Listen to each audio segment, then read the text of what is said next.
Cela fait près de 30 ans que Sébastien Castro fait rire la France entière avec son flegme légendaire, que ce soit au théâtre, à la télévision ou au cinéma. Depuis J'ai envie de toi, il s'est rajouté la casquette d'auteur, de comédie forcément, avec un triomphe critique et public à la clé. Moliérisé pour une idée géniale, il est de retour avec une autre comédie dont il a le secret et qui porte très justement le titre d'un succès fou.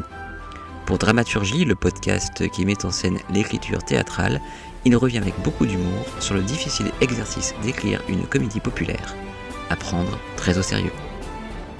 Bon Sébastien, bonjour. Bonjour Julien. Je voulais d'abord vous dire qu'un des plus grands fous rires de théâtre que j'ai eu de ma vie même, je dirais, c'est dans Une idée géniale, la scène de quiproquo avec la voisine, qui est incroyable. Ça fait longtemps que je n'avais pas pleuré de rire au théâtre. Ça fait très plaisir. Oui, mais vraiment, c'était...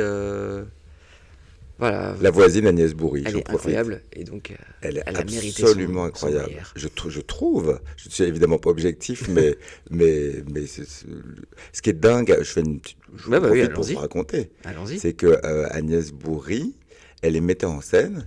Elle avait joué au théâtre il y a 35 ans, une vingtaine de fois, une pièce, puis elle n'avait plus jamais rejoué. Et puis quand j'ai proposé à José Paul de jouer le rôle principal et de mettre en scène, il m'a dit c'est quand même beaucoup. Je vais demander à Agnès Bourri de faire la co-mise en scène avec moi. Et donc Agnès Bourri est arrivée sur le projet pour être dans la salle parce que José était sur scène. Et puis on a fait des essais, des lectures, on a proposé le rôle de la voisine à des comédiennes qui ont décliné le rôle. Et puis on n'avait plus de comédienne, on devait faire une lecture de la pièce et Agnès nous a dit si vous voulez, pour vous dépanner, je lis le rôle. Et elle a lu le rôle et puis elle était tellement déjà géniale à la lecture, presque en découvrant le texte, qu'on lui a dit avec José mais on va arrêter de chercher une comédienne, tu vas le faire. Et elle nous a dit mais vous êtes fou, je ne suis pas comédienne. Voilà. Et vous connaissez la conclusion. Justement, quand on écrit de la comédie, est-ce qu'on sait immédiatement que ce sera drôle ou est-ce qu'on le découvre au moment des lectures, des répétitions ou vraiment sur scène face à un public ? Alors, si on le savait tout de suite que c'était drôle, ça serait d'un côté extrêmement rassurant, beaucoup moins angoissant, mais peut-être beaucoup moins excitant aussi. Justement, la magie de la comédie, c'est que tant qu'on ne l'a pas joué en public, on a des petits indices, il y a des gens qui l'ont lu, qui nous ont donné des avis, on essaye d'avoir confiance. On l'a lu devant quelques personnes, on a répété devant 3-4 personnes, ils ont souri, ils ont ri 4-5 fois, mais bon, c'est pas une salle de plusieurs centaines de personnes. Et la première confrontation avec le public, elle est capitale parce que c'est le public qui décide finalement si c'est une comédie ou non. Parce que une comédie, c'est une pièce qui provoque le rire. Donc si le soir de la première, les spectateurs ne rient pas, ce n'est pas une comédie. Et ça, c'est un peu angoissant malgré tout. Mais ce métier ne peut pas être que joie, bonheur et rire. Là, je suis très rassuré parce que donc ma nouvelle pièce, j'imagine qu'on en parlera à un moment donné. Oui. On l'a démarrée il y a un mois et les gens rient. Je suis très rassuré, ça fait 5 ans que je travaille dessus. Et pendant 5 ans, j'espérais que ce soit une comédie. Là, j'ai la confirmation. Ok. Quel est votre rapport à l'écriture ? Est-ce que vous vous rappelez depuis quand vous écrivez ? Quel est votre premier souvenir d'écrit de fiction ? Est-ce que c'était déjà du théâtre ou autre chose ? Alors, ado, j'avais un pote qui avait un caméscope. À l'époque, c'était un truc de dingue, un caméscope, vous voyez, parce que c'était un iPhone, quoi, qui filme. Non, mais voilà. Donc, on faisait on passait nos temps libres à faire soit improviser, soit on écrivait des petites choses qu'on réalisait. Il y avait des choses totalement inintéressantes, et puis j'en ai revu, il y avait des choses qui m'ont un peu surpris, parce que je trouvais quand même qu'on avait 2-3 idées. Donc, en fait, je m'en rendais pas compte, mais j'écrivais. Même si c'était à la va-vite sur un petit bout de papier. Et puis ensuite, il y a 20 ans, j'ai écrit une pièce jeune public. Et puis j'ai écrit des seuls en scène. J'avais jamais écrit de comédie tout public à plusieurs personnages. Et puis il y a 7 ans, ça me démangeait. Et en fait, plus je retardais le moment de me jeter à l'eau, évidemment, plus j'avais peur. Et puis il y a 7 ans, c'est José Paul qui, sans le vouloir, m'a tendu une perche parce que je l'avais convaincu qu'on reprenne ensemble une grande comédie de l'auteur anglais Ray Cooney qui s'appelle C'est encore mieux l'après-midi, adaptée par Jean Poiret. Et il n'était pas très chaud à l'idée de faire une reprise d'une pièce qui avait été déjà beaucoup jouée. Je l'ai convaincu de faire une lecture. Il a vu que la pièce était tellement folle qu'il a dit « Ok, je fais une entorse, on fait une reprise. Mais la prochaine fois, le prochain projet qu'on fait ensemble, essaye de nous trouver une comédie qui soit une création. » Et je me suis dit, plutôt que de chercher cette pièce-là, je pourrais essayer de l'écrire. Voilà, donc je me suis jeté à l'eau, je l'ai écrite, je lui ai rien dit. Et un jour, je lui ai apporté une pièce, sans lui dire que c'était de moi. Il me dit, ah, mais tu sais quoi, je fais une pièce que j'ai écrite. Voilà, donc il était évidemment très surpris, peut-être un peu angoissé parce qu'il ne savait pas à quoi s'attendre, mais il l'a lu en 24 heures et puis il m'a dit qu'il allait la monter. Et je ne m'attendais pas du tout à ce que Enfin, je n'espérais pas une conclusion aussi rapide et heureuse que celle-là. Et c'était ma première pièce. J'ai envie de toi, oui. Ouais. Voilà, ouais. Bah justement, oui, j'allais poser cette question de quelle était la genèse de cette pièce, mais c'est fait. Oui, je suis désolé. Non, mais c'est très bien. Je vous ai foutu en l'air votre plan. Ah non, mais c'est très très bien. C'est ça le jeu aussi. Et du coup, est-ce que vous avez été surpris par le succès rencontré par ce projet ? Déjà, j'étais très surpris. Enfin, je sais à quel point ça peut être long et dur de monter des projets. À ce moment-là, on jouait C'est encore l'après-midi au Théâtre des Nouveautés, dirigé par Pascal Legros. Et puis, Pascal Legros, pareil, sans s'en rendre compte, m'a tendu une perche. Il m'a dit c'est très dur, il y a très peu d'auteurs de comédie, on n'en trouve plus. Et moi, je venais d'écrire la pièce. José l'avait lu, il m'avait dit qu'il voulait la monter. Et donc, Pascal Legros me tend une perche et je lui dis je viens d'en écrire une de comédie. Et là, alors il s'en souvient peut-être pas, mais je sens comme une sorte d'inquiétude de c'est quoi cet acteur qui pense qu'il peut écrire des pièces. Mais j'ai peut-être mal interprété. Et donc, c'est-à-dire qu'il dit oui, il est poli par rapport à cette nouvelle, mais je comprends qu'il n'est pas forcément, il ne sait pas à quoi s'attendre. Et je lui dis, et d'ailleurs, José l'a lu et il voudrait la mettre en scène. Et là, tout de suite, dans son œil, je vois que ça change complètement la donne. Parce qu'il sait très bien que José est très sollicité, qu'il met en scène une pièce ou deux grand maximum par an. Et que si José m'a donné son accord pour la monter, c'est qu'a priori, ça mérite que la pièce soit lue au moins. Donc Pascal Legros l'a lue très rapidement. Il nous a donné rendez-vous très rapidement dans son bureau avec José Paul et il nous a dit, voilà... J'ai 3 théâtres, le théâtre Édouard VII, le théâtre des Nouveautés, le théâtre Fontaine. Où est-ce que vous voulez jouer ? Donc je me dis non, mais là, c'est pas possible. Ça peut pas se passer aussi simplement.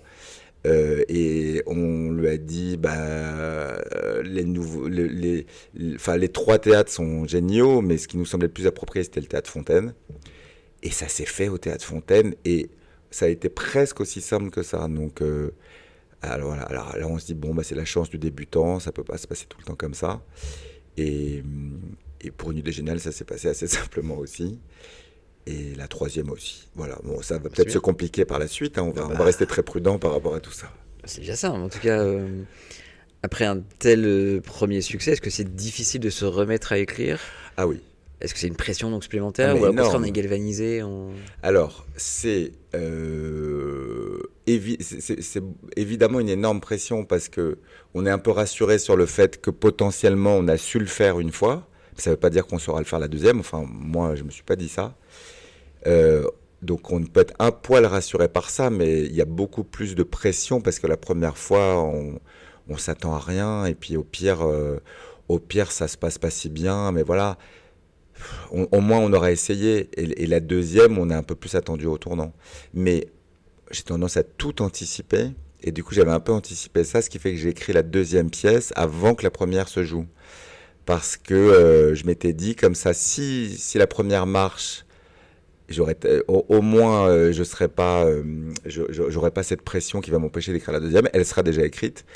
Et si elle ne marche pas du tout et que c'est un bide, au lieu d'être complètement découragé, j'en aurais écrit de toute façon. Donc dans tous les cas, je serais gagnant d'avoir écrit une 2e pièce avant que la première. Donc les 2 ont été écrites à la suite ? J'ai écrit la première et Pascal Legros nous a tout de suite dit oui, mais moi j'étais pas libre tout de suite. En fait, il nous a dit oui pour la monter 1 an et demi après. Et pendant cette année et demie là, Ok. J'ai écrit la deuxième et je l'ai faite lire à José juste avant qu'on commence à jouer J'ai envie de toi.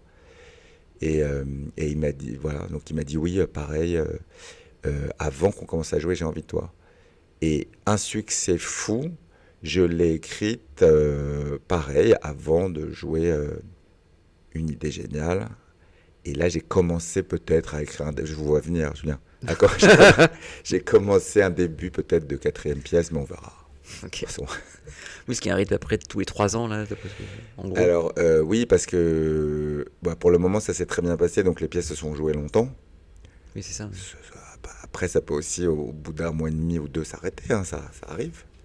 Donc, je serai peut-être beaucoup plus rapidement libre pour écrire une autre pièce, on verra. Alors, qu'est-ce qui fait, selon vous, une bonne comédie de théâtre? Alors, je ne sais pas. Mais non, la seule chose que je peux vous dire, c'est que j'essaye avant tout que ça me plaise à moi.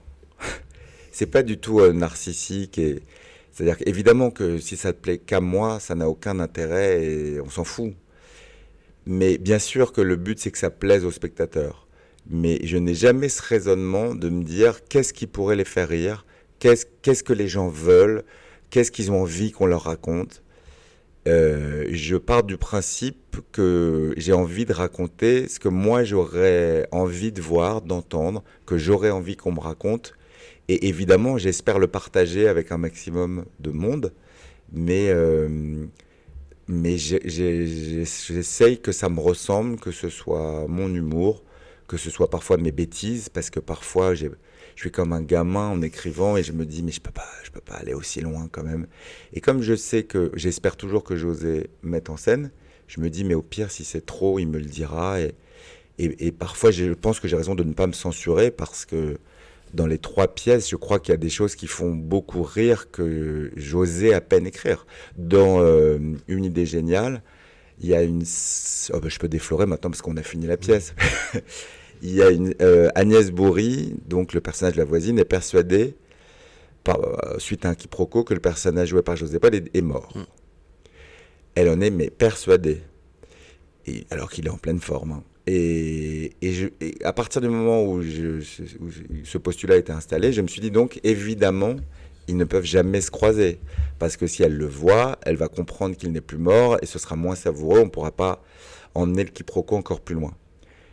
Et un jour, donc la pièce était écrite et ils ne se croisaient jamais. Et un jour, je relis la pièce et je me dis, ou alors ils se recroisent, mais elle croit toujours qu'il est mort. Et donc elle pense que c'est son fantôme. Et je me dis, mais arrête tes conneries, tu peux pas aller jusque-là, ça n'a aucun sens. Et je me dis, oh, écris-la rien que pour toi, rien que pour te faire plaisir. Donc j'ai écrit cette scène en pensant que c'était beaucoup trop fou. Et c'était, on a joué 835 fois, c'était la scène qui... C'est la meilleure scène. Enfin, pour moi. Pour moi aussi. Et alors, ce qui était très plaisant, c'est que c'est vraiment une scène entre José et Agnès. Donc, c'est une scène, une des rares scènes où j'étais en coulisses, où j'étais pas sur scène, et où je soufflais un peu, parce que c'était très physique, et où j'avais vraiment la récompense de l'auteur, parce que j'étais pas comédien de cette scène-là, et d'entendre les... Mais aussi parce que, évidemment, incroyablement joué par les deux, évidemment, mais le plaisir d'entendre les gens... c'est-à-dire qu'il y avait, sur cette scène de 3-4 minutes, je pense qu'il y avait 2 minutes de rire et 1 minute 30 de réplique. Voilà, donc c'était juste pour dire que de ne pas se censurer et ne... Parfois, ouais, c'est parfois j'ai l'impression d'entendre ah mais je sais pas si c'est ça que les gens veulent et je sais pas moi ce que les gens veulent et je suis pas assez, peut-être pas assez intelligent ou cultivé pour savoir ce que les gens veulent. En revanche, leur donner ce qui moi me plaît, ça je sais le faire. Hmm. Et tout à l'heure, vous parliez effectivement de votre collaboration avec José Paul. Quand vous écrivez, c'est automatiquement à lui que vous pensez en mettant en scène? Alors les 3 fois oui parce que et la quatrième aussi. Après si lui il a plus envie ou que la pièce ne l'emballe pas, et ben je réfléchirai à une autre solution. Mais pour le moment pour moi c'est idéal parce que j'écris une pièce qui est vraiment mon bébé parce que j'y ai consacré énormément de temps, j'ai beaucoup retravaillé. Et puis c'est mon bébé parce qu'on part d'une page blanche, on crée voilà, on imagine complètement les personnages, on imagine toutes ces situations-là, donc c'est très très personnel et on n'a pas envie de la confier à quelqu'un avec qui on se sent pas parfaitement en confiance, et c'est vraiment le cas avec lui. Alors, du coup, c'est quoi votre processus créatif? Est-ce qu'il y a une méthode particulière? Est-ce que vous avez besoin de vous retrancher quelque part pendant quelques temps? Combien de temps ça prend?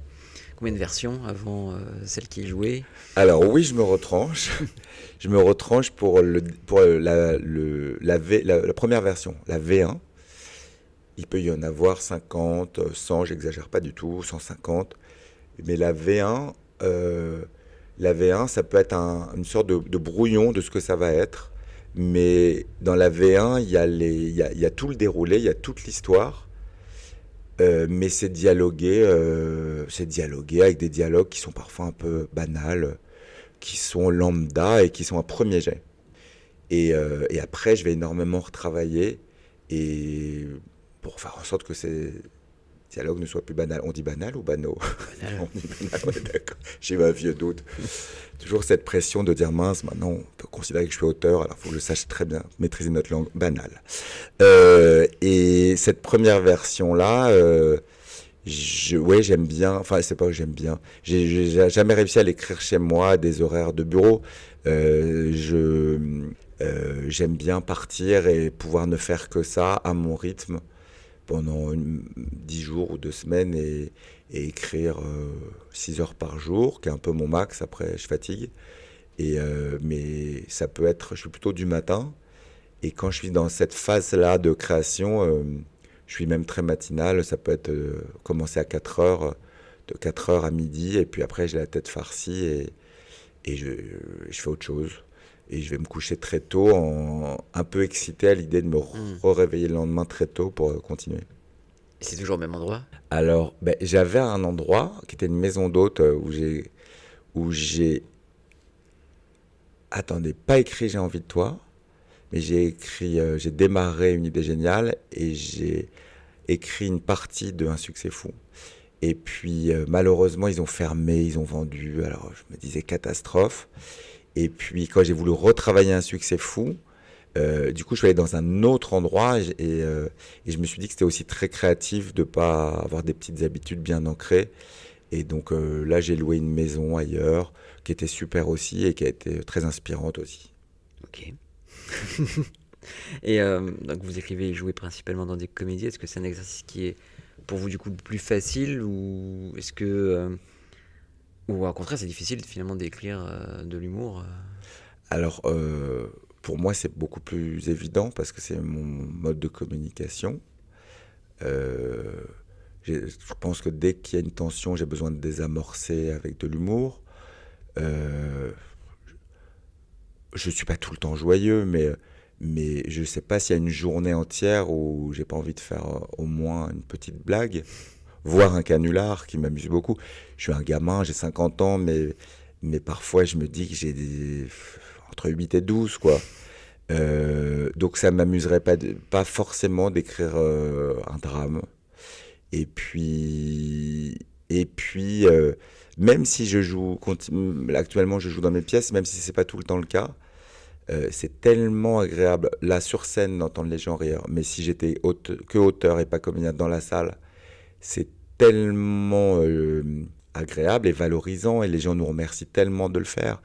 Les gens qui me disent s'il vous plaît continuez à écrire une pièce, ça me met une petite pression, mais c'est hyper émouvant. Enfin, là, je sauve évidemment aucune vie, mais tous ensemble, avec le travail qu'on fait, oui, on a l'impression d'apporter un peu de bonheur et c'est quand même pas rien. Hmm. Justement, dans le cinéma, on a l'impression que la comédie, c'est un genre un peu dévalué, enfin sous-évalué en tout cas pour les Césars, tout ça. Est-ce que vous avez l'impression que c'est la même chose aussi pour le théâtre? Mais je m'en tape. Non, mais vous pouvez pas savoir. Non, pardon, mais la question est très intéressante. Je m'en tape pas de votre question. C'est que oui, peut-être, mais je m'en fous. C'est-à-dire que oui, bien sûr, que c'est beaucoup plus classe d'écrire une pièce sur un sujet très fort. Et je dis ça, je fais une parenthèse, hein, j'ai vu une pièce que j'ai adorée qui s'appelle Le procès d'une vie, Mm. et sur un sujet extrêmement fort, mais avec en plus une écriture dingue, une mise en scène dingue, une interprétation dingue, et ça m'a fait un bien fou.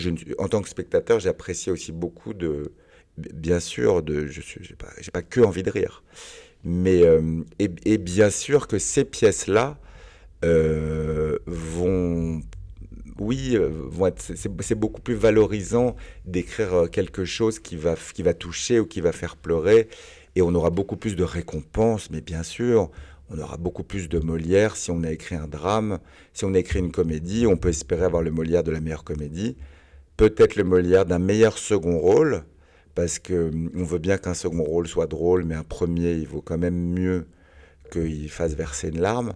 Mais je fais pas ce métier pour ça, et je suis hyper fier de ces deux Molières, mais vous pouvez pas savoir à quel point. Moi, je me doute, oui. Hyper fier d'avoir été même nommé, moi, 4 fois en tant que comédien, mais hyper fier. Et parce qu'en plus, fier d'avoir été nommé, je dis pas du tout ça pour ramener au détour d'une conversation que j'ai été nommé, c'est juste pour dire que c'est extrêmement... ouais, c'est hyper touchant d'être reconnu de cette manière-là. Mais la seule chose qui compte pour moi, vraiment, c'est être fier du spectacle, et que les gens soient heureux, et qu'ils ne soient pas déçus, et qu'ils ne regrettent pas d'avoir acheté la place ce prix-là. C'est pas donné, ça peut représenter un effort. Peut-être qu'ils ont réservé il y a 6 mois et que c'est un moment qu'ils attendent depuis longtemps. Euh, Ils ont passé une journée plus ou moins merdique. Leur vie, elle n'est pas terrible parfois. Et, et peut-être que ce soir-là, on va leur apporter beaucoup de bonheur. Et peut-être qu'en ressortant du théâtre, ils vont appréhender tous leurs soucis d'une manière un peu plus légère. Et pour moi, c'est la chose la plus importante. Voilà. Mais je ne veux pas non plus donner plus d'importance que ça en a à ce qu'on fait. Voilà. C'est du divertissement, tout simple, mais qui a peut-être une petite utilité quand même. Et du coup, quand vous écrivez ce que vous jouez dans ce que vous écrivez, c'est automatique. Vous vous dites, je vais jouer je m'offre un rôle, en tout cas, qu'on ne m'aurait pas offert à côté. Disons que, franchement, en tant que comédien, on m'a proposé des super rôles. Je veux dire, j'étais pas. Je comprends qu'on puisse écrire en disant on propose rien, je vais enfin m'écrire un super rôle. C'est pas le cas parce que j'étais plutôt très gâté. Et maintenant, c'est vrai que quitte à écrire, ouais, je me dis qu'on n'est jamais mieux servi que par soi-même, et que c'est vrai que par exemple là, dans une idée géniale, j'avais très envie à un moment donné, José Paul voulait me monter la puce à l'oreille. Il le sait même pas. S'il l'écoute, ça va l'amuser. Je lui ai jamais dit. Il voulait me monter la puce à l'oreille de Feydeau. Je précise, avec un double rôle, deux sosies, quoi, joué par le même comédien. Et puis, il m'avait proposé de jouer dedans, mais pas ce double rôle-là, un autre rôle super, mais pas ce rôle-là. Et moi, je rêvais de faire ce rôle-là. Mais c'était pour monter ça au Théâtre de Paris. Alors il cherchait, vous savez comment sont les distributions, il y a des histoires de notoriété, de trucs. Et ça, c'était il y a 10 ans. Je ne dis pas qu'aujourd'hui, il me le proposerait, hein, mais il y a 10 ans, voilà, il ne me le proposait pas. Et je pense que ça... voilà, c'est le jeu. Enfin, bon, on n'a pas toujours ce qu'on veut. Et j'étais un peu déçu qu'il ne me le propose pas. Et je comprenais très bien que ça ne puisse pas se faire avec moi. Et je me suis dit, mais plutôt que de me lamenter sur le fait que, pourquoi il ne me le propose pas, si j'ai envie, moi, de jouer 2 sosies, et même 3, parce que ce serait encore plus marrant, pourquoi j'écrirais pas une pièce là-dessus?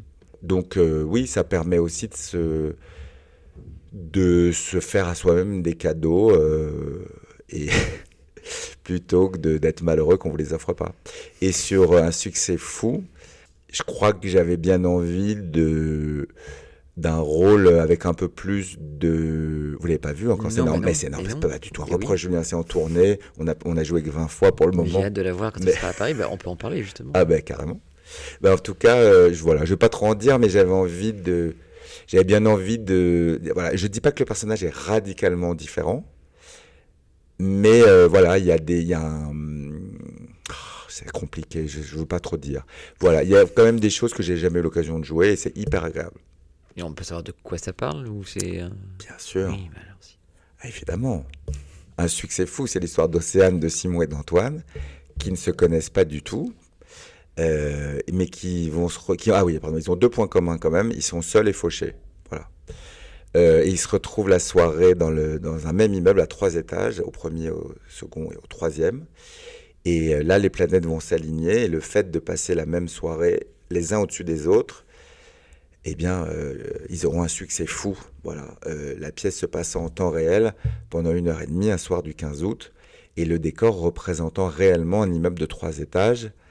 Je cite la scénographe parce que vraiment, ce qu'elle a fait est absolument remarquable. Elle s'appelle Citronnelle Dufay, et c'est la première fois. Je parle du décor, Hmm. mais évidemment, si on parle que du décor dans un spectacle, c'est toujours un peu louche, parce que ça. Mais là, le rideau se lève, et c'est la première fois que, quand le rideau se lève, d'entendre à ce point-là dans la salle des hauts. Enfin, les gens, voilà, et le décor est applaudi. Mais c'est pas juste un décor qui est beau, c'est un décor qui va, grâce à la mise en scène de José, qui va merveilleusement servir la pièce parce que et la pièce de José est une véritable chorégraphie, c'est un ballet parce que en temps réel sur une soirée, on a 7 immeubles en plan de coupe, quoi, comme une maison de poupée un peu, et on voit tout ce qui se passe aux 3 étages en simultané.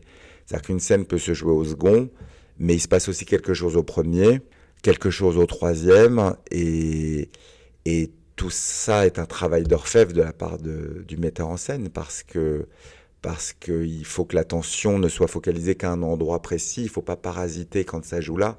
Voilà, c'est pour ça qu'on a énormément travaillé, comme d'habitude, et je trouve ça assez génial de se dire qu'on fournit tout ce travail-là voilà, pour procurer 1h25 de plaisir en essayant de rien laisser au hasard. J'ai fait 1000 digressions. Non, c'est bien. Et du coup, ouais, lui, quand vous avez écrit ça, vous vous êtes imposé vous-même une contrainte de ce décor. Alors, comme à chaque fois que j'écris, j'ai toujours une idée très précise d'un décor, et ce qui m'aide à écrire. Et après, je fais lire à José qui a une idée radicalement différente. Et sur J'ai envie de toi, j'ai vraiment essayé de tenir bon pour lui dire que mon idée était la bonne. Et puis finalement, j'ai lâché, j'ai tellement bien fait. Et il m'a dit, mais tu verras que tu pourras plus envisager que la pièce se joue autrement. Et il a totalement raison. Donc en fait, j'ai un peu compris la leçon après J'ai envie de toi. Et maintenant, dès qu'il me dit j'ai une autre idée, je lui dis, bon, bah d'accord, allons-y avec ton idée. Et là, une fois de plus, merci José. Et merci Citronnelle. Et donc, je n'imaginais pas le décor de cette manière-là. Mais j'imaginais quand même évidemment 3 lieux, 3 étages différents. Et oui, grosse contrainte Parce que là, parce ça ne peut que... pas se jouer partout. Alors, là, on peut jouer presque partout. En fait, oui, en fait, là, sur la tournée, on a 48 dates de tournée. Et si je dis pas de bêtises, il y a malheureusement 4-5 villes qui auraient aimé programmer la pièce, ou pour des raisons techniques, le décor ne rentrait pas et on n'a pas pu y aller. Mais par rapport au théâtre des variétés, on a une version un poil plus petite qui permet d'aller dans des théâtres un peu plus petits. Moi, ça me faisait vraiment mal au cœur de me dire qu'on ne pouvait pas jouer cette pièce partout. Hmm. Parce que j'aime bien l'idée de se dire qu'en tournée, on peut aller absolument partout. Voilà. Maintenant, pour que le spectacle ait lieu de cette façon-là, et je ne regrette pas du tout, voilà, il y a quelques théâtres où ça ne rentre pas. Et alors, du coup, juste pour le. Comment ça se passe? Parce que, en général, on part en tournée après une représentation parisienne. Et là, c'est dû, j'imagine, au succès précédent, qui vous ont fait une confiance aveugle, j'imagine. Et vous avez pu faire une tournée avant. Alors, ce qui s'est passé, c'est que moi, c'était un fantasme depuis très longtemps de commencer une pièce par une tournée. Ce qui se faisait beaucoup quand moi j'étais ado, il y avait les galas Carpentier-Herbert, les tournées Barret, les spectacles 2000, et ils créaient des pièces en tournée, et après ces pièces venaient à Paris. Et j'avais tendu plein de perches à des producteurs pour leur dire est-ce qu'on ne démarrerait pas par une tournée? Et ce qu'on me répondait, que je comprends très bien, c'est que c'est très difficile aujourd'hui de démarrer par une tournée parce que les programmateurs veulent voir la pièce, ce qui me paraît assez logique. Et cette pièce-là, je la coproduis avec Lénaïque Lebrun. Et en tant que coprod, c'est la première fois que je coproduis à ce point-là une pièce. Du coup, quand vous êtes vous-même producteur, vous n'avez plus à demander est-ce qu'on ne démarrait pas par une tournée, mais c'est plus facile de prendre ses responsabilités et de dire on va essayer de démarrer par une tournée. Et si c'est dur, c'est dur. S'il y a 15 dates, il y a 15 dates. S'il y en a 20, c'est bien. S'il y en a 30, c'est super. Et finalement, il y en a 48 qui est une merveilleuse surprise. Et oui, je pense que c'est arrivé au bon moment parce que c'est arrivé après J'ai envie de toi, une idée géniale, et que les deux pièces ont fait des très belles tournées, et la très belle surprise au-delà des 48 dates, c'est que la plupart des salles sont annonces complets, et que les gens, oui, viennent sur la confiance des pièces précédentes. Donc c'est extrêmement touchant et valorisant, mais ça remet une pression énorme parce que on se dit que si ces gens viennent aveuglément et qu'ils repartent déçus, l'impression là que c'est la fin du monde, mais faut pas exagérer, mais bref. Bon, pour le moment, les gens ne sont pas déçus. Voilà, je voulais arriver très vite à cette conclusion rassurante. Mais tant mieux, parce qu'après, le spectacle arrive à Paris, et donc s'il est auréolé de mauvaises... complètement. C'est-à-dire que l'énorme avantage de démarrer par une tournée, si le bouche à oreille est bon, c'est que ça rejaillit sur la fréquentation potentiellement à Paris. Et le spectacle à Paris est mis en vente depuis presque 1 an. On a ouvert très très tôt. Je sais plus qui m'a dit, mais c'est comme un concert de rock, on peut acheter ses places 1 an et demi à l'avance. Et on se doute bien qu'en ouvrant les réservations 1 an et demi à l'avance, 1 an et demi avant, il va pas se passer grand-chose parce que les gens ne réservent pas forcément leur place de théâtre 1 an et demi avant. Mais n'empêche qu'on a ouvert et qu'on a commencé à vendre un peu de place 1 an et demi avant. Et à force, les salles commençaient à se remplir. Et à partir du moment où on a commencé à jouer en tournée, mais ça s'est complètement accéléré, comme si le bouche à oreille commençait à se faire grâce aux 20 représentations qu'on a commencé à jouer. Et voilà, là, on commence à avoir des salles qui commencent à bien se remplir. Super. Je voulais pas non plus faire un effet d'annonce. Dépêchez-vous de prendre vos places, il en reste plus que 2. C'est pas vrai, il en reste encore. Mais n'attendez pas trop non plus. Et vous qui êtes également metteur en scène? Alors, oui. Enfin, non, je dis ça. Non, mais pourquoi ne pas mettre en scène vos propres pièces? Alors, non, j'ai dit oui, parce que j'ai pas mis en scène de pièces depuis 20 ans. Donc, c'est comme un comédien qui n'aurait pas joué depuis 20 ans. Ça se remet, oui. En tout cas, je l'ai été et je peux le redevenir. Alors là, vraiment, ça serait la casquette de trop, ça c'est sûr. Si vous jouez dedans en plus, oui. Oui, mais alors déjà, si je joue dedans, pour moi, il n'y a pas de débat. Jouer, écrire et en plus maintenant être coprod, c'est déjà énorme. Et après, si je suis aussi metteur en scène, en quelque sorte, j'ai les pleins pouvoirs et j'ai pas du tout envie d'être dans cette situation-là. Et je trouve ça très bien d'avoir un autre regard, d'avoir un autre avis. Voilà. Et avec José, on est d'accord 9 fois sur 10, mais si on n'est pas d'accord, c'est bien aussi de pouvoir affronter nos idées. Et le fait d'affronter ces idées, ça fait naître encore d'autres idées. Donc c'est beaucoup plus enrichissant qu'on soit deux. Ah oui, et je reviens sur tout à l'heure, je disais que c'était mon bébé, mais en fait c'est notre bébé. C'est-à-dire que j'ai vraiment l'impression que maintenant c'est notre bébé. C'est-à-dire que, et je serais plus, enfin bref, je suis plus la maman parce que je l'ai enfanté pendant des années. Et après, voilà, José serait en quelque sorte le papa parce que quand la maman, je ne vais pas partir dans des dégâts, la maman vient d'accoucher, elle est épuisée, le papa est là, il peut un petit peu, bref. Et après, on peut très bien être monoparent. Mais tant que je peux faire ça avec José, c'est très bien. On n'est pas du tout ensemble, hein, ne pensez pas ça. On a chacun notre vie privée. Je ne dis rien. Vous avez aussi fait un travail d'adaptateur. Oui. Est-ce que pour en parler un petit peu aussi, est-ce que c'est un autre type d'écriture? J'imagine comment... Ah oui, c'est vraiment plus facile. Mais c'est même... très facile. C'est une crainte de trahison un peu du texte originel.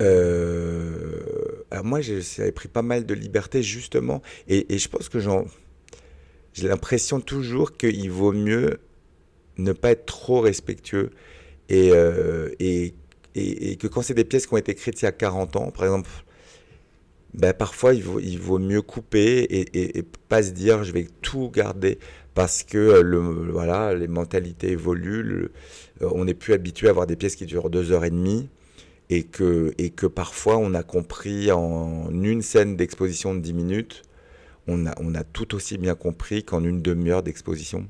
Donc, et je dis ça aussi pour moi, j'ai la chance que mes pièces soient adaptées dans d'autres pays et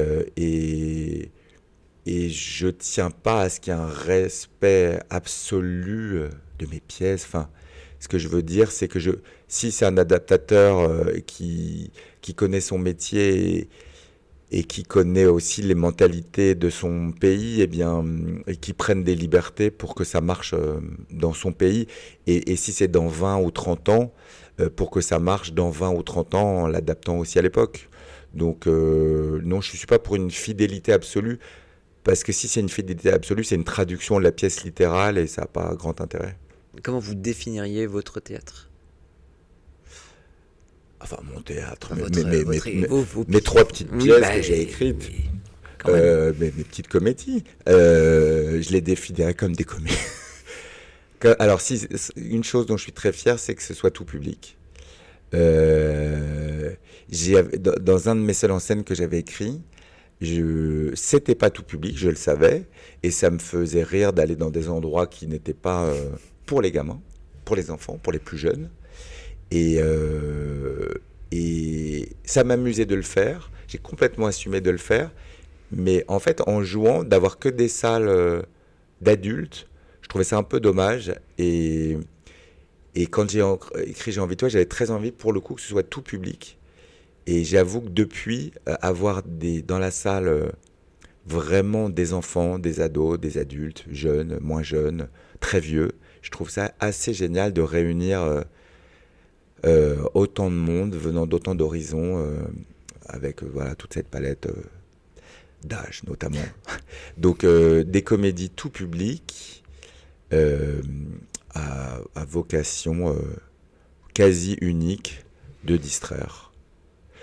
Alors peut-être que dans Un succès fou, y a j'ai l'impression que c'est aussi drôle, enfin en termes de retour de la salle et de rire. Je trouve que ça fait autant rire qu'une idée géniale. Je dis pas que c'est une réflexion philosophique, attention, mais peut-être que voilà, il y a peut-être un tout petit peu plus, en tout cas, d'humanité chez les personnages. Mais on reste sur des franches comédies.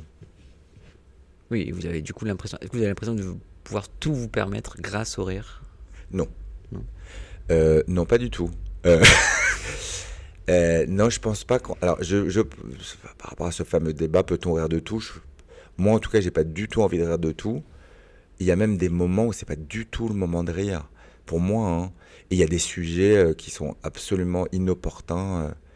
Et c'est sûrement une question de moment. Parfois, il faut du temps. Enfin, voilà, vous êtes en train de vivre un drame sur un sujet précis. Évidemment, vous n'avez pas envie de rire de ça à ce moment-là.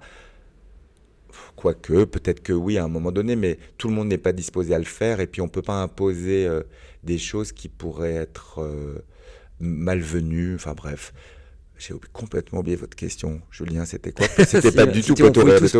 Est-ce qu'on peut tous se permettre ? Non, je pense pas du tout. Quand on écrit de l'humour, est-ce qu'on peut... Pour moi, non, mais il y a des humoristes qui sont capables d'aller très très loin et puis c'est peut-être eux qui ont raison. Moi, je me sens pas de pouvoir aller partout.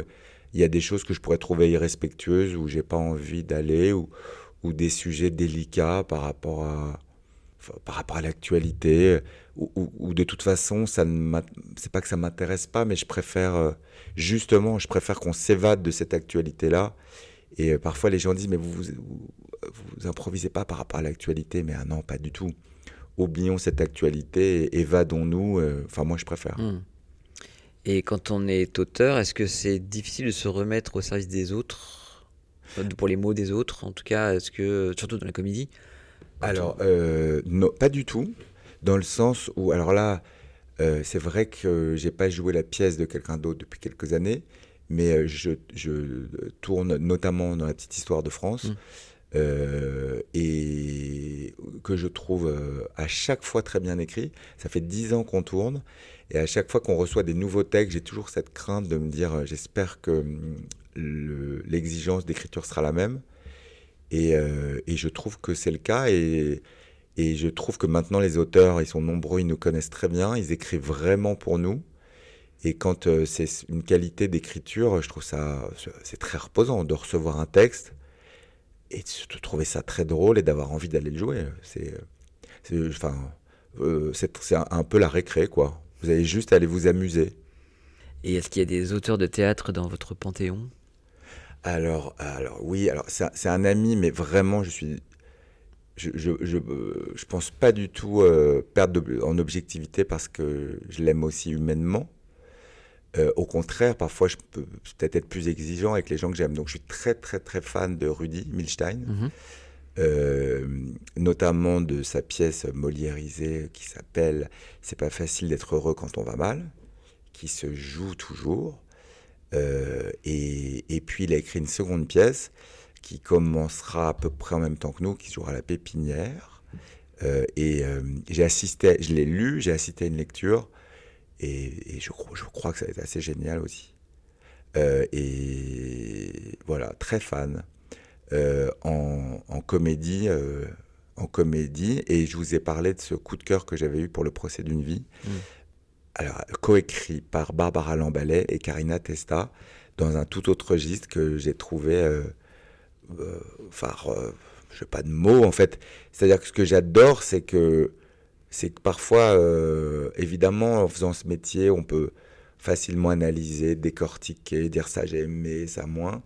Et en fait, quand un spectacle fait que on rentre tellement dedans qu'on est juste un spectateur parmi d'autres spectateurs, pour moi, c'est la plus belle chose. Et c'était vraiment le cas avec Le procès d'une vie, comme avec la pièce de Rudi, où je peux même pas tellement analyser ce que j'ai aimé. Enfin, si, en vrai, je pourrais le faire. Mais j'étais surtout... je suis rentré dedans, et puis j'en suis sorti qu'à la fin, complètement sonné, en applaudissant, quoi. Et après... l'écriture d'Alex Lutz, évidemment, enfin, voilà, un mec assez génial, enfin bon, voilà. Vous voulez combien de noms ? Non, mais c'est bien. C'est vous qui voyez. Ah ouais.